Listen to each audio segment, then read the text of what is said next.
You think you've seen it all in customer service? I thought so too. After 8 years at Costco dealing with every imaginable complaint and return, I figured nothing could truly surprise me anymore. I'd become a seasoned veteran of the retail trenches until one man one Tuesday afternoon tried to return a rotisserie chicken, and it wasn't because it was undercooked or overcooked or even because his cat gave it a funny look. No, the reason was far simpler and far more devastating. What he said next, in a quiet, grief-stricken voice, it didn't just shock me, it shattered my composure. It made me walk off the floor and quit for the day. Stay with me for this one, because this story is something else entirely. My name is Chris, and for the better part of a decade, 8 long years to be precise, I worked the customer service desk at Costco. Now, if you've ever set foot in a Costco, you know it's more than just a store, it's an experience.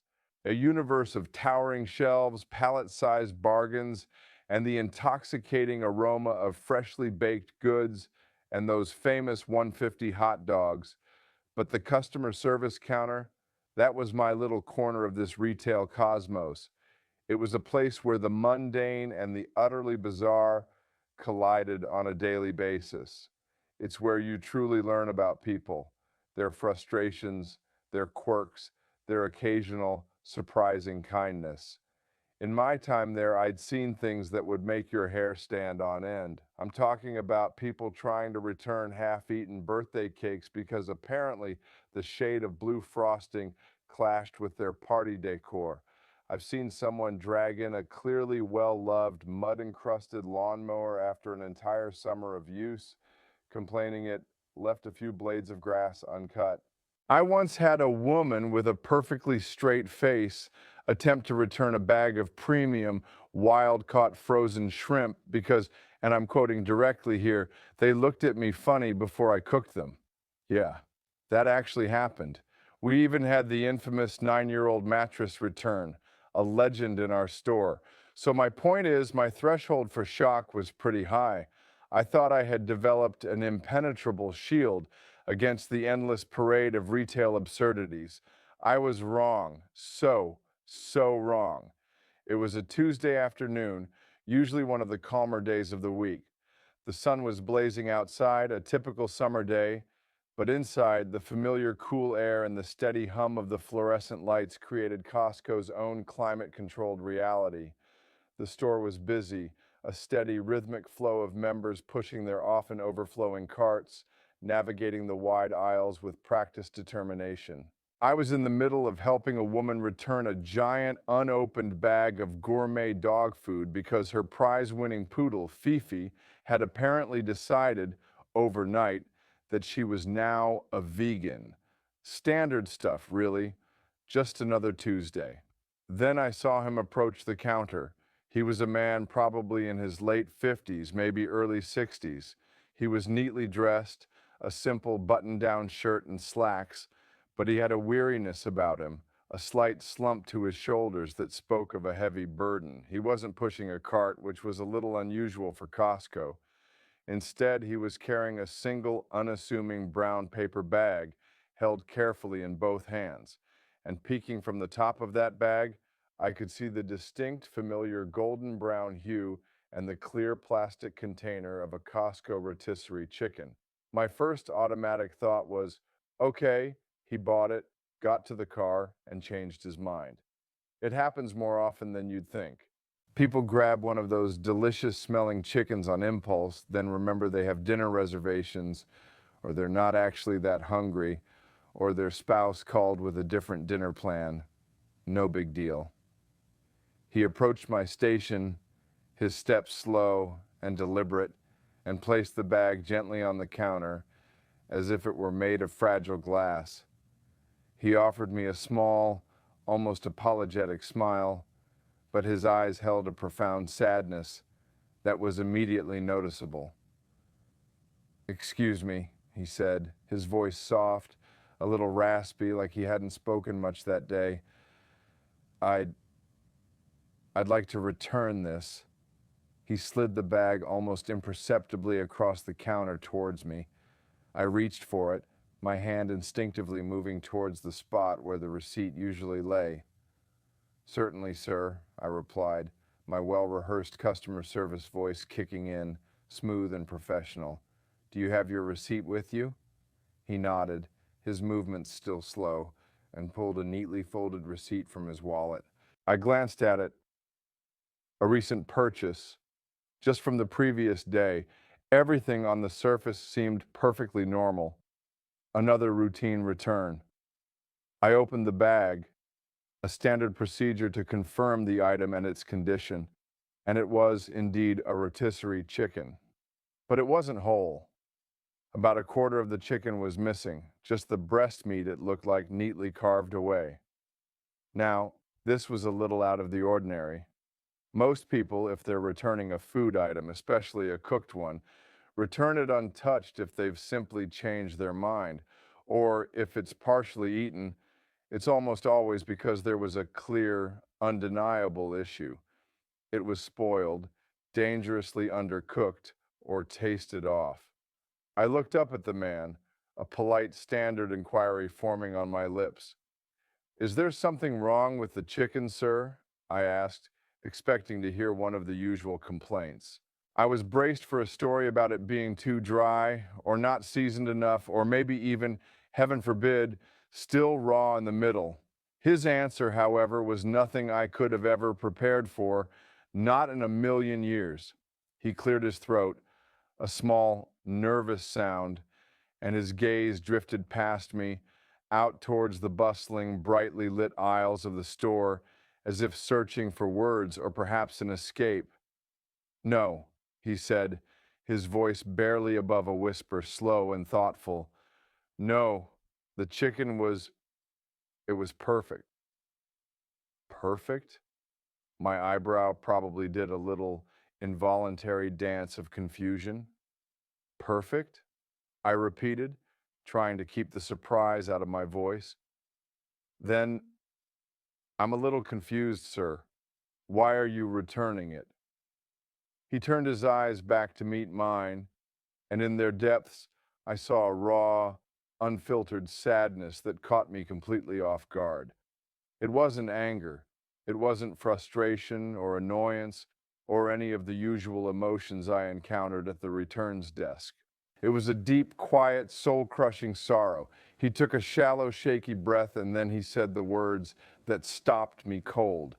Words that to this very day echo in my mind with crystal clarity. Words that made me question everything I thought I knew about my job, about people, about the thin veneer between everyday life and profound heartbreak. He said, his voice trembling slightly, "I bought it for my wife." He paused, swallowing hard.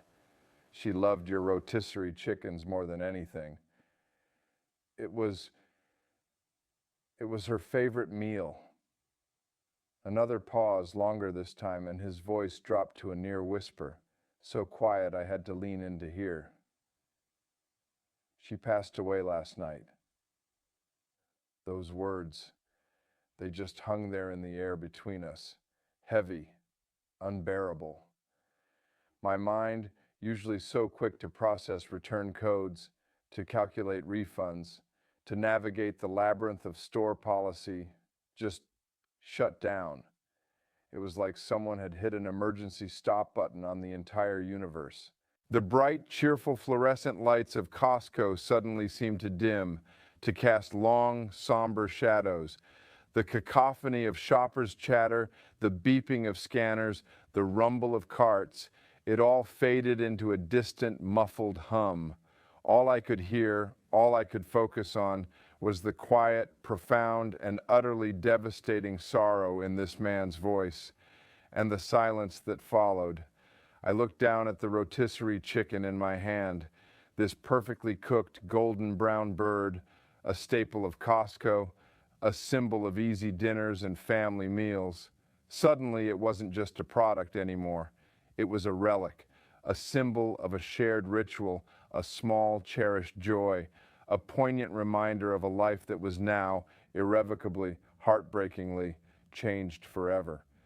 And here I was, a customer service employee, standing behind a counter, about to process a return for it, because his wife, the woman who loved these chickens, was gone. My throat tightened, a painful knot forming. My eyes, usually so adept at scanning barcodes and checking expiration dates, felt a sudden sharp sting. I've dealt with angry customers, screaming customers, customers who have thrown things. I've dealt with unreasonable demands, with blatant attempts to defraud the store, with stories so outlandish they belonged in a comedy sketch. I've dealt with customers who made me want to tear my hair out or hide in the stockroom until my shift ended, but I had never, in all my 8 years and all my thousands of interactions, dealt with grief like this. So raw, so immediate, so utterly, profoundly disarming. Sir, I managed to choke out, my voice barely a whisper, cracking with an emotion I rarely showed on the job. I, I am so incredibly, deeply sorry for your loss. The words felt hollow, inadequate, pathetic even, in the face of such monumental pain. What do you say in a moment like that? What can you possibly do? Do you follow the script? Do you offer a refund as if that could somehow compensate for a shattered heart? Do you offer a few mumbled, awkward condolences? Or do you just stand there, a helpless witness to another human being's deepest sorrow? He nodded slowly, his gaze still distant, lost in a memory I couldn't fathom. Thank you, he said, his voice a little stronger now, but still laced with an unbearable pain. She, she really did love them so much. Every Tuesday, like clockwork, we'd come here. It was our little tradition. We'd get one of your chickens and a container of those mashed potatoes she liked, and we'd go home and she'd make a small salad and we'd just sit. Sometimes we'd talk about our day, sometimes about the grandkids, sometimes about nothing at all. It was our thing, our quiet, simple pleasure. He paused, and I saw a single tear escape and trace a slow path down his weathered cheek. He didn't bother to wipe it away. Yesterday I bought it, just like always. I brought it home, and then she was gone, just like that. Before we could even, before we could share it, he looked at the chicken in my hand again, then back at me, his eyes pleading. I just, I can't. I can't look at it in the fridge. It's, it's too much of a reminder. He gestured vaguely, helplessly at the chicken. Can you, can you please just take it? I don't even need the money back. I don't care about the refund. Just, please, take it away. My heart ached with a force that surprised me. This wasn't about a refund anymore, was it? This wasn't about store policy or customer satisfaction in the traditional sense. This was about a man utterly broken, standing before me, trying to shed a tiny piece of his overwhelming grief, trying to return a memory that was too fresh, too painful to hold on to. And in that instant, all the rules, all the policies, all the corporate guidelines and training manuals, they just evaporated. They didn't matter. They, not one bit. I didn't even think. I just acted purely on instinct, on a wave of empathy that washed over me. I gently placed the partially eaten chicken back into its plastic container, then carefully, respectfully, folded the paper bag around it. I didn't scan the receipt into the system. I didn't ask for his membership card to process the return. I didn't even glance at my computer screen with its prompts and its procedures. I just looked at him, really looked at him, as one human being to another. Sir, I said, my voice firm now, but infused with all the gentleness I could muster. You don't need to worry about this for another second. Consider it handled. Then, on an impulse, I reached under the counter to the warmer where we kept a few fresh rotisserie chickens ready for quick sales or exchanges. I pulled out a brand new, unopened chicken, still plump and warm from the store's ovens. Here, I said, holding it out to him, Please, take this one. This is on us. This. On Costco. He looked at the fresh chicken, then at me, his eyes wide with a mixture of surprise and confusion. Oh, no, no, he stammered, taking a step back. I couldn't possibly. That's too kind. I just wanted to return the other one. Sir, I insisted, pushing the fresh chicken gently towards him again. This isn't a return in the usual sense. Think of this as a small gesture, a gift from all of us here at Costco, from me, for your wife. You said she loved them, right? He hesitated for a long, silent moment, his gaze fixed on the chicken I was offering. Then, slowly, tentatively, he reached out and took it. His hand trembled slightly as his fingers closed around the warm container. Thank you, he whispered, his voice thick with unshed tears, with an emotion too profound for words. Thank you so very much. He didn't say anything else.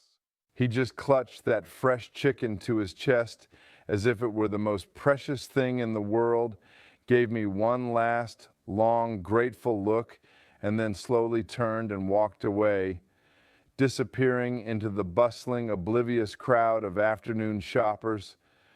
I stood there watching him go, the returned, partially eaten chicken still sitting on my counter.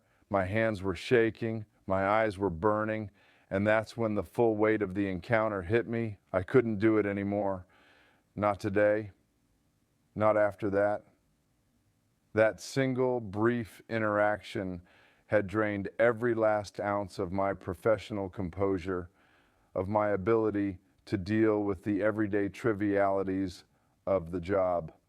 I looked at the long line of customers that had formed while I was with him, each person with their own items to return, their own complaints to voice, their own little absurdities to share. A woman impatiently tapping her foot, holding a wilted houseplant. A man frowning at a dented can of beans, and I just couldn't. I couldn't summon the energy to put on the customer service smile. I couldn't pretend that a slightly defective toaster or a shirt that didn't fit was the most important thing in the world right then, not after what I had just witnessed, not after the raw, unfiltered, heartbreaking grief that had just been laid bare before me, right there at the returns desk of a Costco. I turned to my coworker, Sarah, who had been quietly observing the whole exchange from her register, her own work momentarily forgotten. Her eyes were wide, and I could see the unshed tears glistening in them. She knew. She understood. Sarah, I said, my voice hoarse, barely audible above the store's hum. I I need to go. I just can't do this today. She nodded, her expression full of a compassion that I desperately needed in that moment. Go, Chris, she said softly, her voice gentle. Go home. I've got this. And that was it. I mumbled a thank you, turned, and walked away from the counter. I walked past the lines of waiting shoppers, their faces a blur.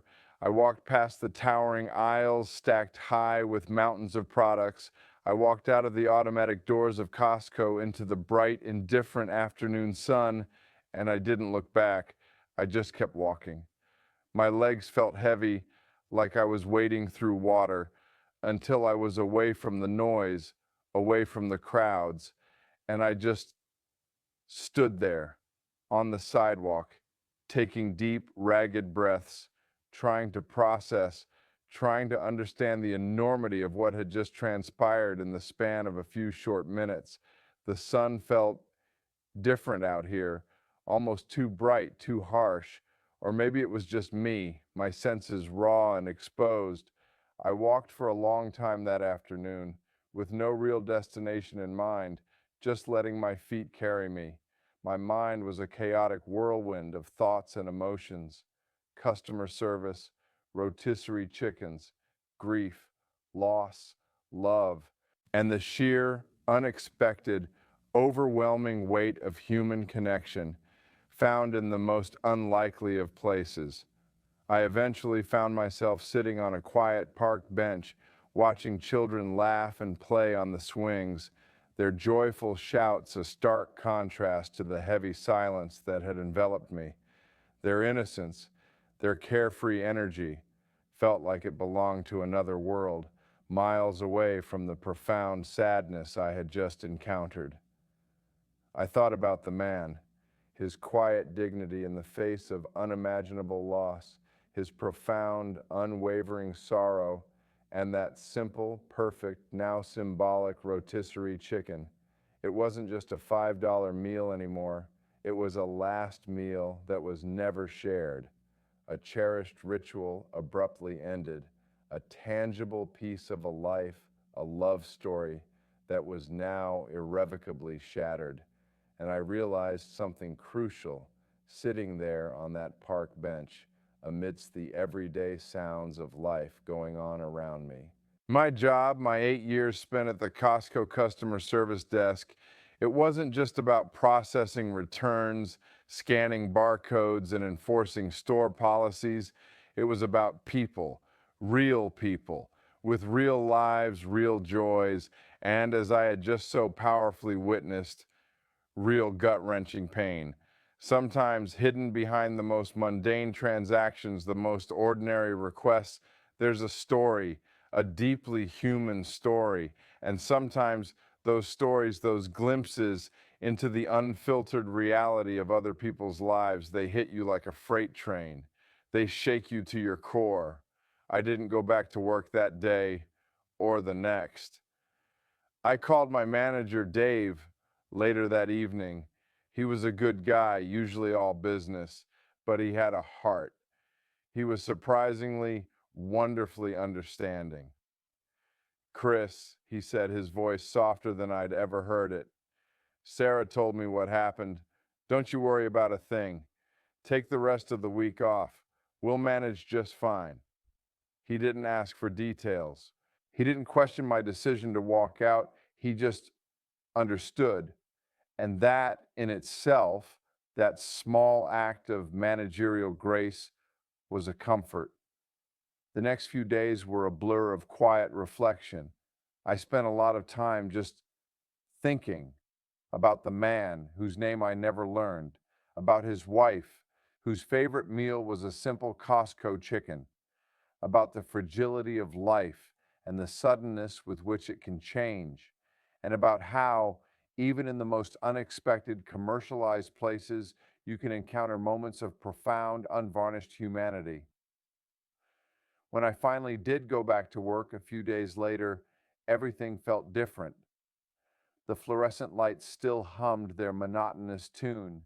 The shopping carts still rattled and squeaked their way through the aisles. The customers still lined up with their returns, their exchanges, their complaints. But I saw them differently now. I looked at them with new eyes. I saw the woman returning the oversized bag of dog food, and I found myself wondering if her poodle was her only companion, her furry confidant in a lonely world. I saw the man with the broken blender, and instead of annoyance, I imagined him trying to make a healthy smoothie for a sick child or an aging parent. Every transaction, every interaction, no matter how trivial on the surface, now had a layer of potential depth, a possible story, a hidden struggle, a quiet sorrow, or a secret joy. I never saw the man with the rotisserie chicken again.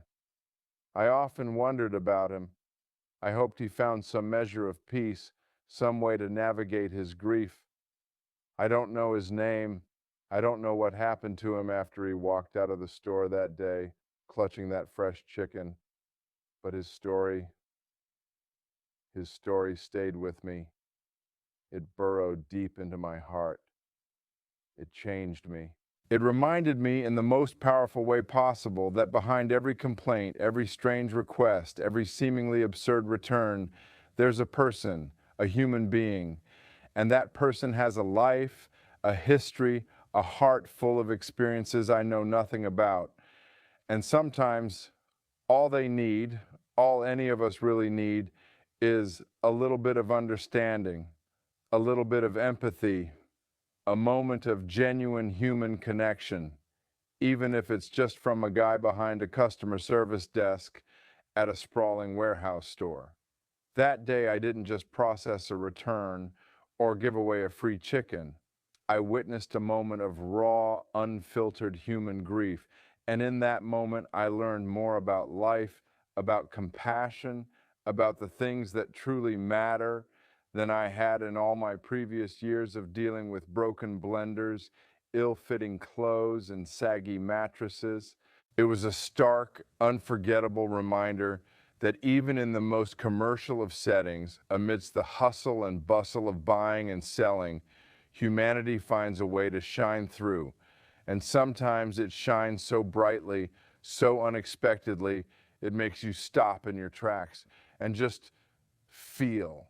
So that's the story of the rotisserie chicken, a simple transaction on an ordinary Tuesday.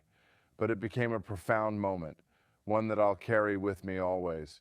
It's a story I've told many times since, and each time I tell it, it reminds me of something incredibly important, that behind every face we encounter, every request we field, every seemingly ordinary interaction we have, there's a whole universe of individual experience, of joy we can't see, of sorrow we can't imagine, of a shared, complex, and often beautiful humanity.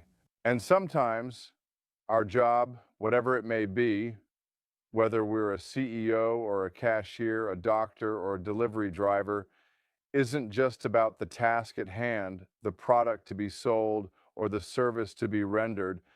It's about seeing that humanity in others, acknowledging it, respecting it, and if we can, whenever we can, offering a little bit of kindness, a moment of genuine understanding, because you truly never know what someone else is carrying with them, what silent battles they're fighting just to get through their day, what precious memories or what painful burdens they're trying to return or perhaps just trying to share. I'm Chris, and this has been another story from the other side of the service desk. Thanks for listening. Now, I have to ask you, the listener, have you ever had an encounter, perhaps in a customer service setting, or maybe just out in the world, that completely changed your perspective on people or even on life itself? What's a seemingly small moment, a brief interaction that ended up having a huge, lasting impact on you? And how do you think we can all strive to be a little more empathetic, a little more understanding in our daily interactions, especially when we're just trying to get through our own busy, sometimes stressful day? I'd love to hear your thoughts and your own stories. Let me know in the comments below. Keep sharing your stories, and I'll see you next time.